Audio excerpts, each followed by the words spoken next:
오늘 하나님의 말씀 보겠습니다.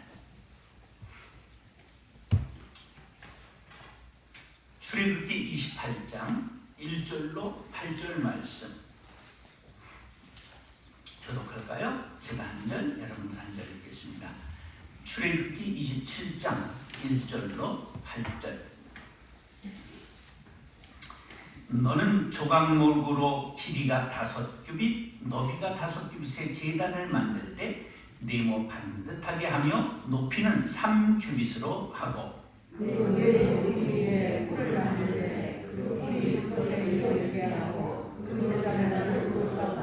재를 닦는 통과 부삭과 대야와 고기 갈고리와 불 옮기는 그릇을 만들 때 제단의 그릇을 다 노수로 만들지며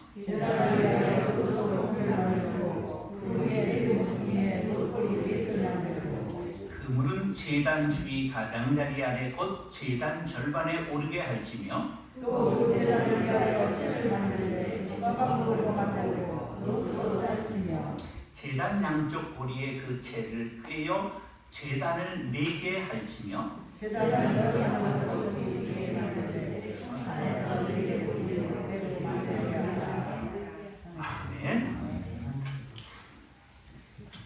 자, 한번 따라하시죠. 은혜의 번제단. 은혜의 번제단. 자, 이 구약의 출애굽기에 나오는 제단과 오늘 우리의 신앙과 어떤 상관관계가 있는가 하는 것을 제 말씀을 드리게 되겠습니다. 여기 지금 칠판을 제가 오고 가면서 하면 저기 촬영하는 것이 이걸 또 꼭 올려달라고 하는 사람들이 있어가지고 인터넷에 유튜브로 그래서 이게 잘 안 돼요. 저걸 움직이고 그래야 되니까 그 설명을 서서 할 텐데 번제단만 제가 미리 써놨습니다. 저게 번자가 무슨 번자일까요? 태우다, 굽다, 불사르다 그런 태울 번자입니다.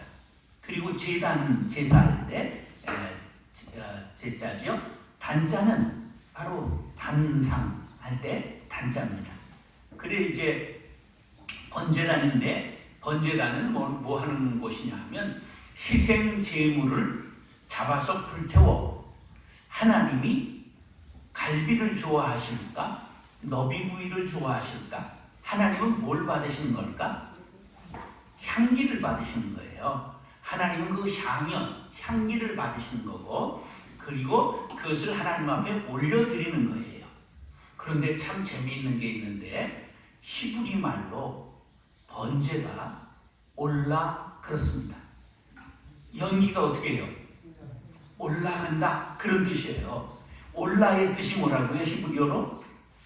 올라간다는 뜻이에요. 희한하지요? 히브리 말로 올라 그래요. 이 번제라는 말이. 그러니까 이제 단까지 붙이면 올라 미즈베아 그렇게 말하는데 동물을 불살라 하나님께 올린다 그러한 뜻이에요. 자 그러면 우리가 아는 대로 제물의 종류를 한번 꼽아 보겠어요. 제물의 종류 소, 양, 염소 또 뭐 있어요? 비둘기까지 있잖아요. 그런데 여기에 중요한 게 있어요. 수컷이에요. 비둘기는 수컷한 것을 가리지 않지만 소, 양, 염소는 뭘 드린다고요? 수컷을 드려요. 짐승 중에 수컷이 귀해요? 암컷이 귀해요?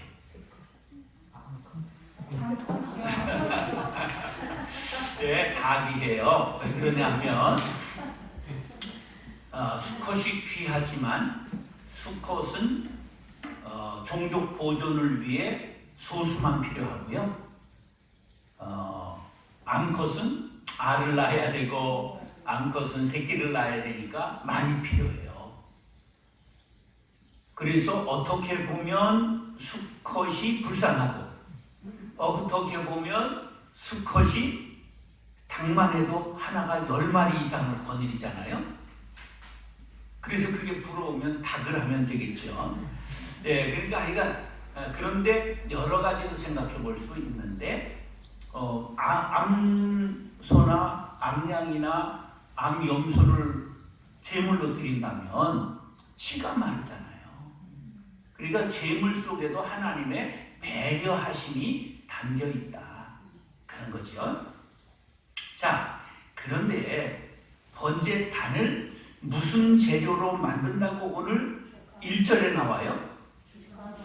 조각목. 그래서 제가 이거를 오래전부터 조각으로 만들었나 궁금해가지고 근거를 찾았는데 조각이라는 말은 찾아볼 수가 없어요. 왜 조각목인지 우리나라에 어원이 없어요. 한자로는 나와 있는데 한자로는 거물조자 뿔각자예요. 거의 유사관계가 없어요. 근데 아무튼 이건 원어상은 아카시아입니다. 히브리 말로는 시딤나무, 시딤 이렇게 말하는데 사막에 유일하게 살 수 있는, 광야에 유일하게 살 수 있는 시딤나무는 아카시아입니다. 우리하고 비슷한 아카시아예요. 그런데 이 아카시아가 훨씬 단단합니다. 왜 그럴까요? 사막에서 살려니까. 그래서 땅에 깊숙이 뿌리를 내려요. 그러니까 물을 빨아들이고 사는 거죠. 그리고 아주 가늘고 굵어봐야 이렇죠. 굵어봐야. 그러니까 옹이가 지고요. 그러니까 모아놔야 되니까 우리 어른들이 이것을 조각목이라고 그런 것 아니겠는가. 그렇게 유추해 볼 뿐이지 정확한 조각을 이어서 만들었기 때문에 조각목이라고 했다. 그 근거는 제가 이게 몇십 년 찾았는데 못 찾았어요. 그러니까 그렇게 했을 것이다. 유추해 보는 거죠. 사막에 가보면 볼 수 있어요. 이 나무만 볼 수 있어요. 다른 거 거의 없어요. 그런데 봐야, 자, 백문이 불여일견이죠. 자, 이게 이렇게 그늘을 들이우잖아요. 그런데 중요한 건 나무를 보세요. 나무는 두껍지 않잖아요. 그러니까 이게 모아서 만든 거죠. 그래서 이제 시딤나무를, 이 시딤입니다. 아카시아입니다. 그러니까 가시가 많죠. 근데 가시가 사막에 있는 풀은요, 나무뿐만 아니라 전부 가시덩굴입니다. 왜 그런지 아시죠? 잎으로는 생존을 못하니까 가시가 잎이 변화돼서 잎이라는 걸 아셔야 돼요. 예, 그래서 변화된 잎이다, 가시가. 그래서 생존을 위해서 풀까지도 전부 가시고 가시덩굴입니다. 그래서 이거 시딤나무. 자, 그 다음에 이곳으로 번제단을 해서 불을 살리면 어떻게 돼요? 제단이 타버리잖아. 번제단이 타버리잖아. 그러니까 무엇으로 씌우라 그랬잖아요. 놋으로 씌우라 그랬어요. 근데 놋이 무슨 뜻이냐 하면, 놋이라고 하는 것이 이게 런던 소방서에서 놋을 조각목에다 씌워놓고 불을 붙여봤어요. 그랬더니 그 속에 있는 조각목은 절대 타지 않더라. 예, 그래서 이 실험을 다 해본 거예요. 사실인가. 그런 거고요. 규격에 대한 문제인데, 규격은 이렇게 생각하면 됩니다. 규빗. 그러면 요겁니다. 규빗이 요 팔꿈치부터 손끝까지, 이게 규빗입니다. 1규빗. 그러니까 옛날에 자가 없고 그랬을 때 이렇게 잰 거예요. 1규빗, 2규빗 이렇게 잰 거예요. 이걸 평균해가지고 45cm. 그럼 이제 집에 가서 집이들이 자를 갖고 재보는 거야. 여기에 내 규빗은 몇 cm인가. 그러면 작으면 내 키가 좀 작다, 크면 내 키가 크다, 이렇게 보면 되는 거죠.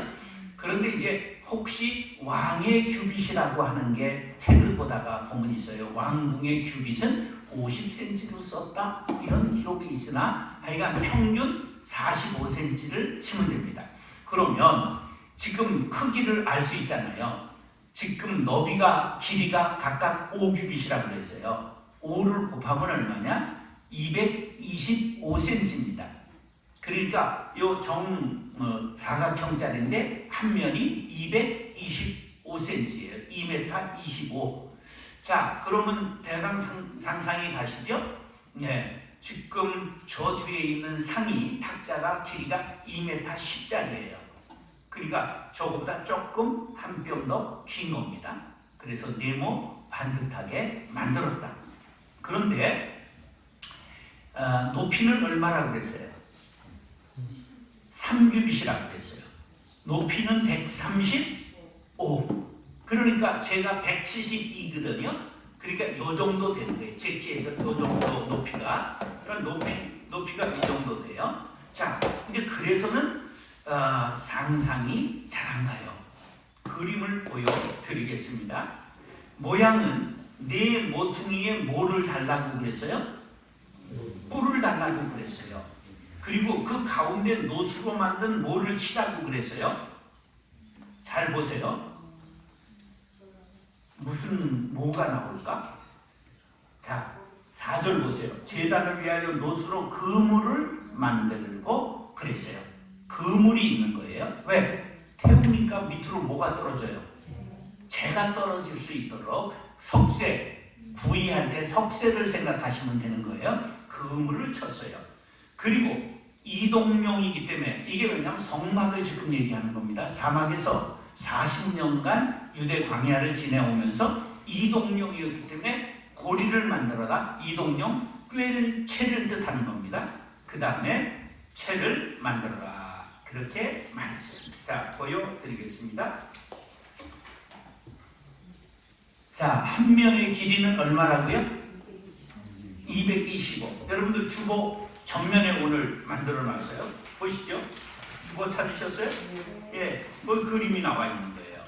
자, 한 면의 길이는 225.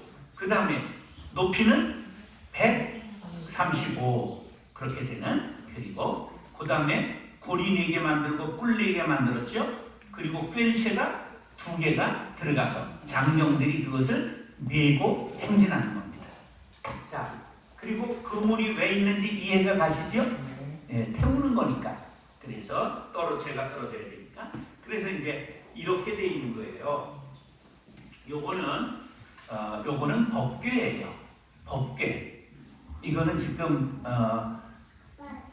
번제단이 아니고 법궤인데 법궤도 이렇게 뜰채가 있어요. 왜? 메고 이동했기 때문에. 그래서 이제 법궤 그러면 여기에 언약궤, 궤 이름이 같은 말입니다. 법궤, 그럼 이 안에 뭐가 들어가 있어요? 십계명 돌비 2개, 아론의 쌍난 지팡이, 또 하나 뭐 있는데? 예? 자, 요 안에 그런데 요렇게 있어요. 요거는 다른 거예요. 이렇게 덮지만 이건 시은소, 은혜를 베푸는 장소, 속죄소, 여기다 죄를 속해 주시는. 그래서 요게 뭐예요? 구루, 천사를 이렇게 두루를 만든 거예요. 이게 법궤입니다. 법궤의 모양이 여기에 메고 가는데, 메고 가는 모양입니다. 이렇게 메고 가는 거예요. 레위 지파들이 메고 가요. 그게 다 지정되어 있습니다. 어느 족속이 이걸 메야 되는 게. 그리고 제사장이 앞에서 나팔을 불면서 행진하는 그런 모습을 제가 이렇게 요거 성지에 갔을 때 구입해 온 것들인데 미처 이런 번제단을 구입을 못 해놔가지고 어디 찾으면 저쪽 교회 전시해 놓은 것 중에 있을 수 있는데 지금 집에 찾아보니까 여기에 2개가 있었습니다. 이제 실물을 봐야 이게 뭔 줄을 이제 알 수 있게 되죠. 자, 그런데 거기 보면 부속 도구가 5가지가 나와요. 뭐가 나올까요? 부속 도구가 3절. 첫째 뭐가 있어요? 그 재가 떨어지니까 재를 담는 통. 2번째 재를 모으는 부사.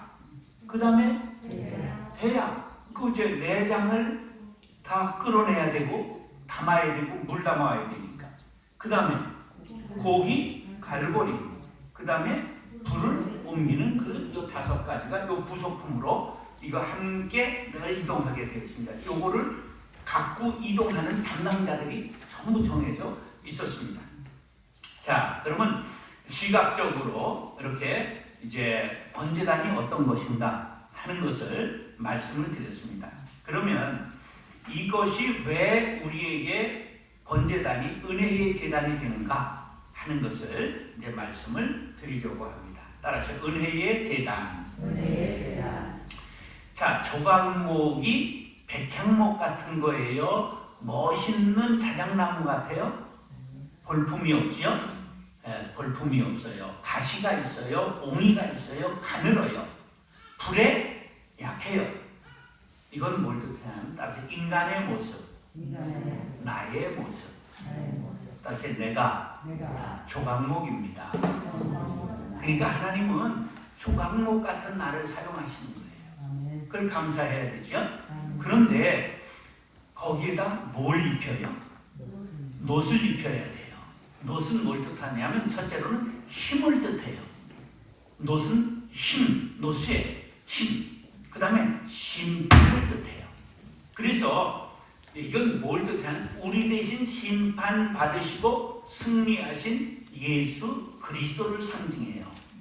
그러니까 우리 조각목 같은 인생이지만 우리 조각목 같은 인생은 반드시 누가 우리를 덧입어야?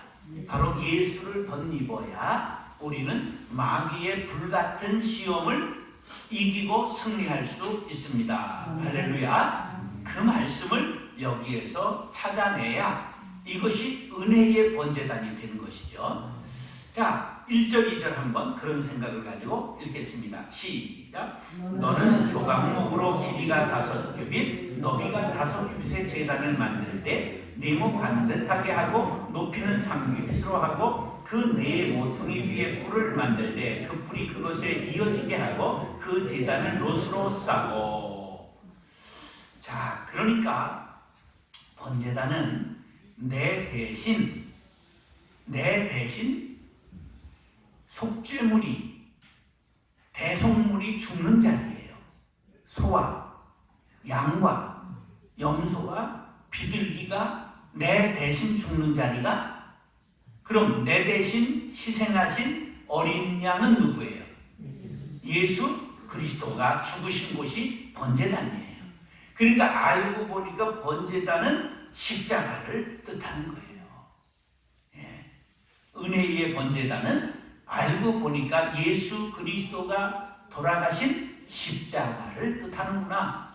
이것이 바로 구속사적인 관점으로 성경을 보는 방법이라 그렇게 말하죠. 그래서 번제단은 우리가 하나님의 은혜를 깨닫고 그리고 예수님의 사랑을 깨닫고 하나님의 사랑과 예수님의 은혜와 성령의 역사를 깨닫는 자리가 되는 것이지요. 자, 이스라엘 백성들이 양을 끌고 와요. 그럼 양을 잡을 때 제사장이 이럽니다. 양의 머리에 손을 얹으십시오. 그러면 제물을 끌고 온 제주가, 제사를 지내는 사람이 양의 머리에 손을 얹어요. 그리고 뭐라고 고백을 하느냐? 내 죄가 이 양에 전가되었으니 나를 용서해 주옵소서. 한번 따라서 내 죄가 이 양에 전가되었으니 나를 용서해 주옵소서. 자, 이해가 되지요? 바로 내 죄가 누구에게 전가된 거예요? 예수, 어린 양 예수 그리스도에게로 전가된 거예요. 그래서 십자가를 지실 때 엘리 엘리 라마 사박다니, 어찌하여 나를 버리셨나이까? 왜 하나님이 버리셨어요?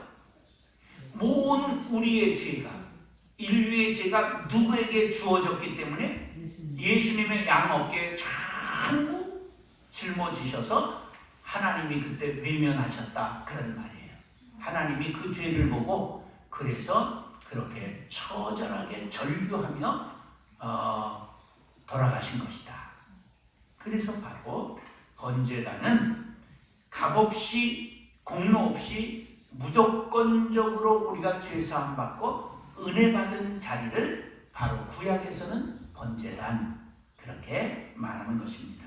여기에서 신학적으로 뭐가 이루어졌느냐? 의롭다 함이 이루어진 거예요. 칭의. 그래서 옛날엔 득의라고 그랬는데 득이 우리가 얻는 것이기 때문에 그건 아니다. 칭함 받는 것이다. 그래서 이신 칭의, 칭의가 이루어진 거예요. 칭의가 이루어진 건 뭘 말하냐면 로마서 3장 23절로 24절에 모든 사람이 죄를 범하였으며 하나님의 영광에 이르지 못하더니 그리스도 예수 안에 있는 속량으로 말미암아 하나님의 은혜로 값없이 의롭다 하심을 얻은 자 되었느니라. 할렐루야. 이걸 칭의라고 그래요. 따라서 로마서 3장 23절 24절 이게 칭의에 대하여 가장 정확한 성경 말씀이 로마서 3장 23절로 24절인 거죠.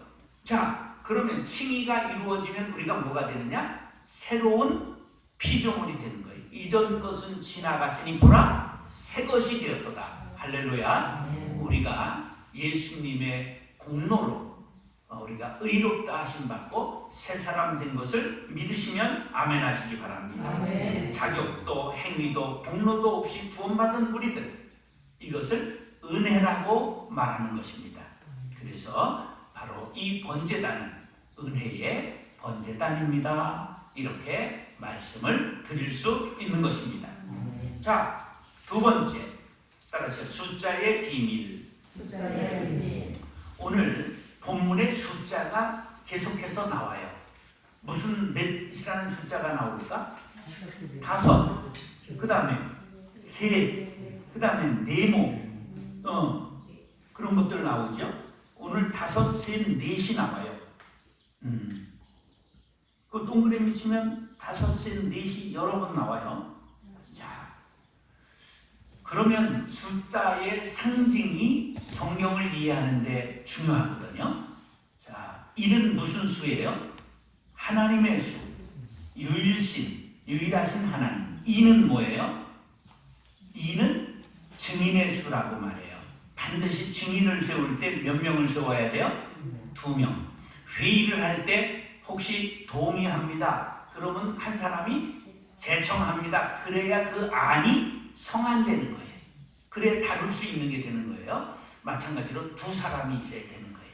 증인도 죄를 물을 때 2사람 이상을 증인을 세워야 되는 거예요. 그래서 증인의 수. 3은 뭘까요? 3은 하늘의 수입니다. 삼위일체 하나님, 성부, 성자, 성령. 그러면 4는 뭘까요? 땅의 수입니다. 동서, 남북, 춘하, 추, 동. 땅의 수입니다. 자, 5은 별로 다루지 않는데 5손가락, 5발가락, 인간의 책임을 다해야 된다. 그런 인간의 책임을 다해야 된다는 것을 가르쳐는 인간의 책임. 6은 뭐냐 하면 불완전수입니다. 왜? 7이 완전수잖아요. 7에 부족해서 불완전수, 사람의 수라고 말을 하고, 7은 완전수, 거룩한 수, 안식의 수라고 말합니다. 자, 근데 8은 혹시 잘 기억나는 게 없죠? 근데 8은 우리 인류가 새 출발하게 되는 것이 노아의 방주에 몇 명이 탔어요? 8명. 그래서 새로운 출발, 그것을 뜻합니다. 할례는 며칠 만에 받습니까? 8일 만에 받습니다. 그래서 8은 새로운 출발을 뜻합니다. 9은 대표적인 것이 성경의 성령의 9가지 열매, 사랑과 희락과 화평과 인내와 자비와 양성과 충성과 온유와 절제, 9가지 열매가 나오죠. 열은 많다, 전체를 뜻할 때 열, 그렇게 말하고요.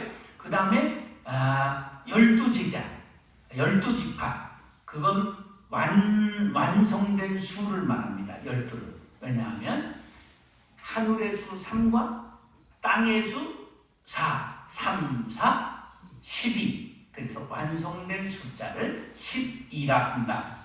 그러면 서양에서는 제일 싫어하는 숫자가 뭘까요? 13. 13이라는 숫자는 배반과 불신의 수인데 완전한 수 12에 하나를 플러스 시켜서 신을 배신했다. 그래서 완전함을 파괴한 수라. 그렇게 13을 싫어하는 이유가 된 것이고요. 그 다음에 40을 꼽아야 돼요. 40. 지금은 한 세대를 우리가 몇 년으로 칩니까? 30년으로 칩니다. 그러나 성경엔 한 세대를 40년으로 치는 것입니다. 그래서 한 세대 시련과 환난, 이 40이 가지고 있는 뜻입니다. 지금은 쌍둥이도 세대가 다르다. 그런 말이 나올수록 시대가 확확 바뀌지요. 그러나 성경의 세대는 40년이다. 그 다음에 중요한 숫자는 뭐가 나오느냐 하면 6이 나와요. 그것은 적그리스도를 뜻한다. 그 다음에 천은 만수, 가득 찰 만자를 써서 가득 찬 숫자가 만. 그 다음에 계시록에 나오는 중요한 숫자 하나가 있는데 14만 4천이 중요합니다. 이건 구원받은 자의 숫자를 뜻하는데 그건 뭐냐 하면 완성된 수 12지파, 12제자, 12 곱하기 12이면 144예요. 거기다가 만수인 천을 곱하면 14만 4천이 돼서 이것은 천국의 구원받은 자의 수다. 근데 이단 중에 신천지나 이런 사람들은 이걸 숫자적으로 적용해서 14만 4천 명 신천지 교인들만 구원받는다? 이렇게 얘기를 하는 거예요. 그러면 14만 4천 명이 신천지가 넘었어요. 그럼 어떡할래? 천국을 또 하나 만들래? 이제 그래서 이건 14만 4천 명은 상징적인 수지, 그것이 꼭 14만 4천 명을 말하는 것은 아니다. 그런데 성경에 그 유대인들이 푸는 방법 중에 어떤 방법이 있느냐? 게마트리아라고 하는 방식이 있어요. 게마트리아라고 하는 건 뭐냐면 알파벳이 있는데 알렛, 끼말, 달렛 그렇게 있는데 히브리 말에 이 알파벳에 숫자가 부여되어 있습니다. 가령 처음에는 1, 2, 3, 그 다음에 50, 100 이런 숫자의 가나다라, 마바사, 우리나라, 기영링, 니글리에 그 숫자가 부여되어 있어요. 그거로 풀어가는 방식을 게마트리아 방식이라고 말하는데 우리 성경에 물고기를 예수님이 그물을 던져라 해서 잡으니까 몇 마리가 올라왔어요. 153마리. 그래서 지금 우리 지하 지도실에 153마리 물고기 지금 하나님 공장에서 가져온 그것을 지금 이렇게 걸어놨는데요.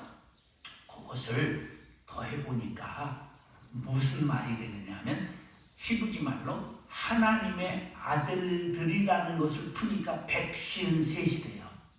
하나님의 아들들이라고 하는 것을 숫자에 글에 숫자가 있다고 그랬잖아요. 그거를 더하니까 153이 되었다. 그 다음에 다윗 있잖아요. 다윗을 다비드라고 그래요. 다비드가 다가 4예요. 알레베트 끼멜 딸렛 할 때 디귿이잖아요. 1, 2, 3, 4. 그 다음에 비가 6이에요. 그 다음에 또 드도 디귿이니까 이것도 4예요. 4 더하기 6 더하기 4니까 몇이에요? 14. 그래서 14를 유대인들은 다윗의 수라 그렇게 풀어요. 근데 그런 방식이 이 성경을 풀어가는 유대인들의 그런 방식이 있다. 그런 거죠. 진리는 아닙니다. 그러니까 그렇게 이제 유대인들이 그런 것들을 사용한다. 그런 거죠. 자, 여기에 재밌는 게 하나 있는데요. 자, 요거는 써야 이해가 갈 것 같은데 혹시 자 이게 뭐예요?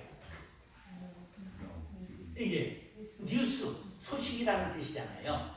소식이라는 뜻인데 이게 노스, 북이라는 뜻이에요. 이거 뭐예요? 이스트, 동이잖아요. 웨스트 뭐예요? 서지요. 사우스, 남이에요. 바로 뉴스는 뭐냐? 동서남북에서 오는 이야기가 뉴스예요. 그런데 세상에서 제일 좋은 뉴스는 뭐예요? 굿뉴스, 복음이에요. 예수의 소식이 가장 좋고 복된 소식이다. 할렐루야. 네, 이렇게 뉴스라고 하는 말이 어디서 생긴 거냐? 바로 북동서남의 머리글자를 따서 바로 뉴스가 되었다. 그렇게 제가 배웠는데 저게 뭐 아니라고 싸울 필요가 없겠잖아요. 증명이 됐는데. 자, 그런데 거기에 우리가 이러한 숫자의 비밀을 통해서 알 수 있는 것은 무엇이냐 하면 우리에게 가장 복된 소식은 예수 그리스도다. 성경에 있는 숫자 하나까지도 전부 무엇을 향해 가고 있다? 예수 그리스도 십자가를 향하여 가고 있는 게 구약의 말씀입니다.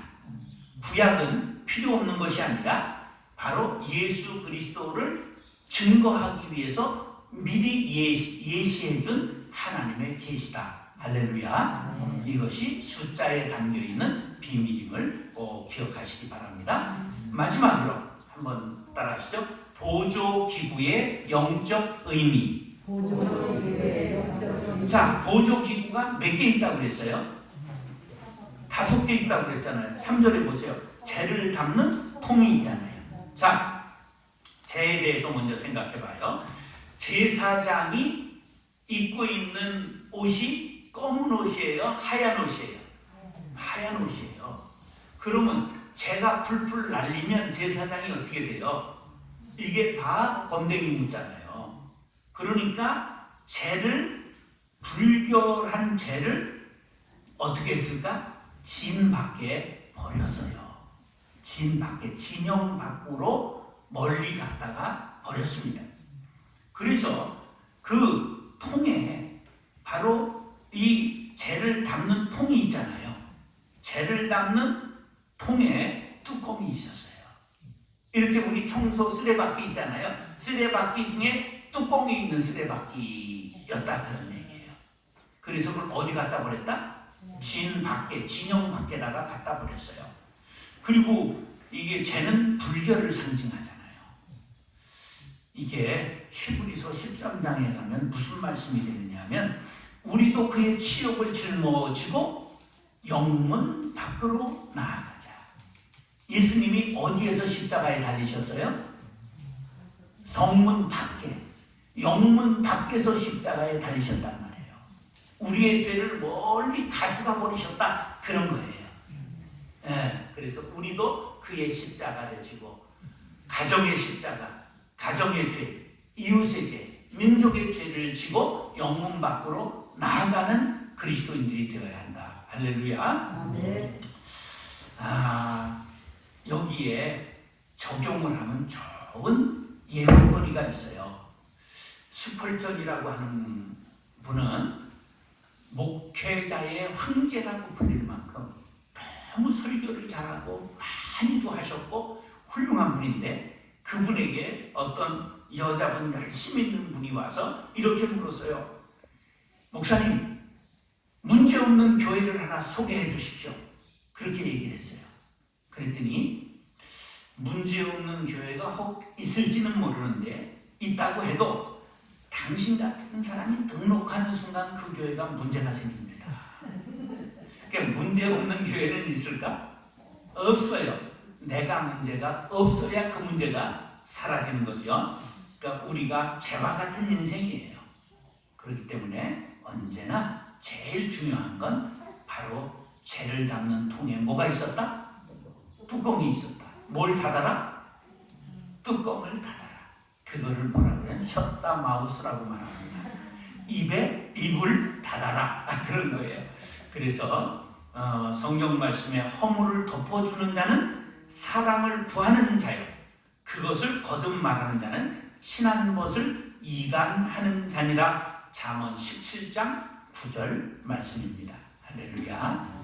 우리가 어떤 사람이라도 허물을 덮어주고 사랑으로 덮고 그의 죄를 짊어지고 영문 밖으로 나아가는 예수의 제자들이 될 수 있기를 축복합니다.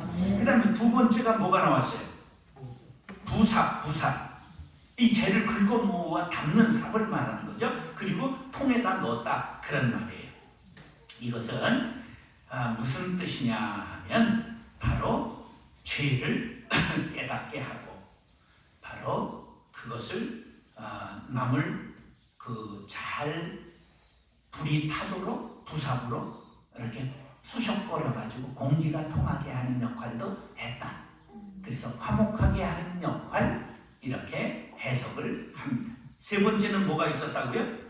대야, 내장을 벗기고 빼고 고기를 담아 나르는 게 대야였어요. 이건 뭐를 뜻하느냐? 전도를 뜻하는 겁니다.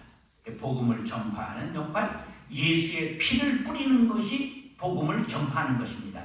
대야에 뭐가 담겨 있어요? 바로 양의 피가 담겨 있지 않습니까? 그래서 전도를 뜻한다. 복음을 전파하는 걸 뜻한다. 그 다음 네 번째 뭐가 나와요? 고기, 갈고리. 고기가 떨어지지 않도록 그 뿔이 있잖아요. 뿔. 그래 걸어놓는 거예요. 걸어놓는데 그건 뭘 뜻하느냐? 바로 예수 그리스도의 중보의 역할. 중보기도 하는 것. 그리고 성도가 서로 튼튼하게 성도의 교제로 엮어져 있는 것을 뜻합니다. 그래서 교제, 성도의 교제, 중보, 기도 그런 것을 상징한다. 마지막으로 뭐가 있었어요? 다섯 번째, 불을 옮기는 그릇이 있었어요. 불을 옮기는 그릇은 바로 성령을 소멸치 말라. 놀랍게도요, 이 불씨를 얼마 동안 안고 드렸는지 아세요? 성막을 모세 때 만들었잖아요. 그래가지고 그 모세 때가 언제냐? 1450년경이에요. BC. 그래가지고 언제 예루살렘 성전이 무너지느냐 하면 BC 586년에 무너져요. 그러니까 약 800년 이상을 이 불씨가 꺼지지 않았다. 그렇게 증거하고 있습니다.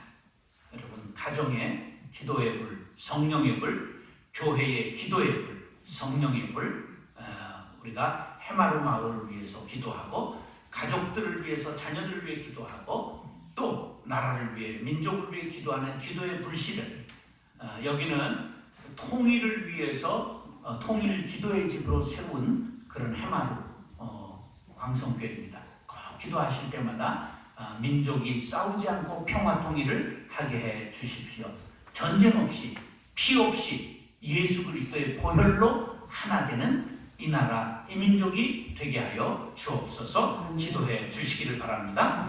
결론적으로 큰 집에는 금그릇과 은그릇뿐 아니라 나무그릇과 질그릇도 있어 귀하게 쓰는 것도 있고 천하게 쓰이는 것도 있나니 그러므로 누구든지 이런 것에서 자기를 어떻게 하면 깨끗하게 하면 귀히 쓰는 그릇이 되어 거룩하고 주인의 쓰심에 합당하며 모든 선한 일에 준비함이 되리라. 자, 금그릇이 중요해요? 은그릇이 중요해요? 어떤 그릇 되는 게 중요해요? 깨끗한 그릇 되는 게 중요하다 하는 것이 결론이에요.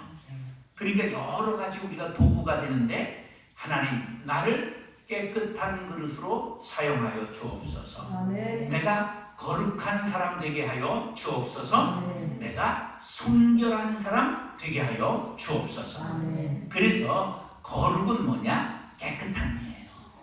거룩은 순결이에요.